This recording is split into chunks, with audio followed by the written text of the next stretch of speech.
fait un petit peu écho au travail d'Alain Corbin, qui montre qu'entre le Moyen-Âge et notre période actuelle, il y a vraiment un changement, une métamorphose un peu des odeurs présentes autour de nous, et aussi de notre représentation sociale des odeurs.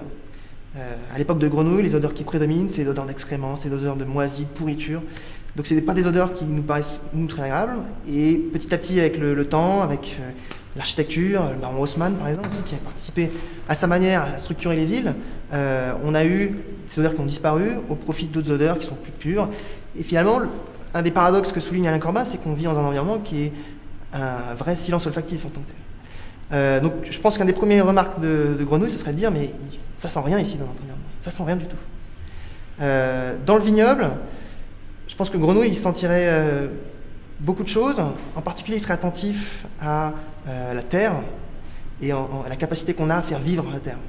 Et on sait qu'il y a un renouveau actuel très fort du travail en biodynamie, pour faire évoluer et pour faire sortir les expressions de la terre, grâce aux micro-organismes, pour refaire sortir des éléments qui sont associés à la présence des micro-organismes. C'est l'utilisation de plein de méthodologies qui nous paraissent un peu parfois ésotériques un petit peu, mais qui participent justement à faire sentir la terre différemment et à extraire des arômes qui vont ensuite être piégés dans le raisin et qui vont ensuite retrouver dans notre verre. Donc je pense qu'il serait attentif à ça en tout cas.